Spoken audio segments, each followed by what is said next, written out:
आज ही Doubtnut app download करें। Doubtnut पर अपने सभी गणित, रसायन विज्ञान, भौतिक विज्ञान और जीव विज्ञान के डाउट्स का करो सफाया। बस प्रश्न की फोटो खींचो, एक ही प्रश्न को क्रॉप करो और तुरंत वीडियो सोल्यूशन पाओ। अभी डाउनलोड करें। हेलो दोस्तों, हमारा प्रश्न है धातु की चार एक समान प्लेटों में प्रत्येक का एक ओर का पृष्ठ क्षेत्रफल ए मीटर स्क्वायर है।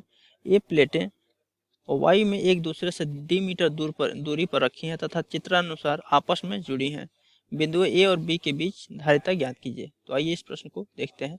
तो दोस्तों यहाँ पे जो है ये चार प्लेटें हैं, एक दो तीन चार, ठीक है। इसमें दो और तीन जो है बिंदु बी से जुड़ी हैं और एक और चार बिंदु ए से जुड़ी हैं, ठीक है। तो ए और बी के बीच में हमें धारिता ज्ञात करना है, ठीक है। तो यहाँ पे हमने मान लिया है ये बिंदु ए है और यहाँ ये बिंदु बी है, ठीक है। अब बिंदु ए से कौन कौन सी प्लेट जुड़ी है, एक और चार, ठीक है। तो हमने लिख लिया एक और चार बिंदु ए से जुड़ी है और बिंदु बी से दो और तीन जुड़ी है, दो और तीन जुड़ी है। अब पहला संधारित्र कौन कौन कौन सा बनेगा दोस्तों।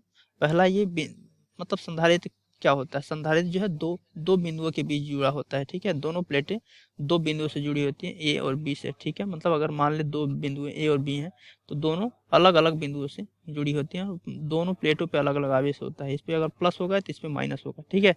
तो यहाँ पे पहला संधारित्र तो ये होगा एक और दो के बीच, चूंकि एक पहला प्लेट जो है ए बिंदु से जुड़ा है और दूसरा प्लेट बी बिंदु से जुड़ा है। और दूसरा संधारित्र कौन कौन सा होगा, तीन और चार के बीच होगा, क्योंकि तीन जो है बी से जुड़ा है और चार जो है ए से जुड़ा है। तो दूसरा संधारित्र ये होगा और ये जो है दोनों एक ही बिंदु से जुड़ा है, इसलिए यह संधारित्र की तरह काम नहीं करेगा।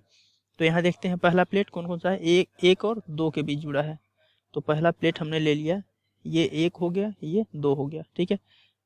एक जो है किससे जुड़ा है, ए से, और दो जो है बी से जुड़ा है, ठीक है। तो ये पहला हमने बना दिया।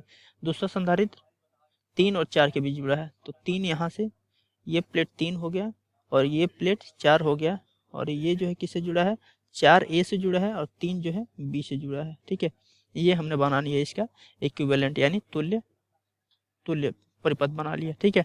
अब यहाँ देख रहे हैं कि दोनों जो है संधारित्र, अगर इसको हम C1 मान लें, इसको C2 मान लें, तो दोनों देख रहे हैं कि हम जो है संधारित्र वो सॉरी समांतर क्रम में जुड़े हैं। तो समांतर क्रम में तुल्य धारिता क्या होती है, C बराबर होता है C1 प्लस C2, ठीक है, C1 प्लस C2। और यहाँ देख रहे हैं कि प्रत्येक पृष्ठ का क्षेत्रफल A है और बीच की दूरी D है, ठीक है। और ये जो है इनके बीच वायु है, ठीक है। तो इसका धारिता क्या होता है, धारिता होती है एप्सिलॉन नॉट ए बटे डी, ठीक है। और इसके लिए भी हो जाएगा एप्सिलॉन नॉट ए बटे डी, ठीक है। ये हमारी तुल्य धारिता हो गई, ठीक है। तो यहाँ से C बराबर क्या हो जाएगा, C बराबर हो जाएगा 2 एप्सिलॉन नॉट ए बटे डी। ये हमारी जो है तुल्य धारिता हो गई, ठीक है। ये हमारा उत्तर हो गया C बराबर 2 epsilon not a upon D. ये हमारा तुल्य धारिता हो गया। थैंक यू दोस्तों। कक्षा 6वीं से 12वीं से लेकर नीट, IIT, JEE वो एडवांस के लेवल तक 1 करोड़ से ज्यादा छात्रों का भरोसा। आज ही डाउनलोड करें डाउटनेट ऐप या व्हाट्सएप करें अपने सारे डाउट्स 8400 400 400 पर।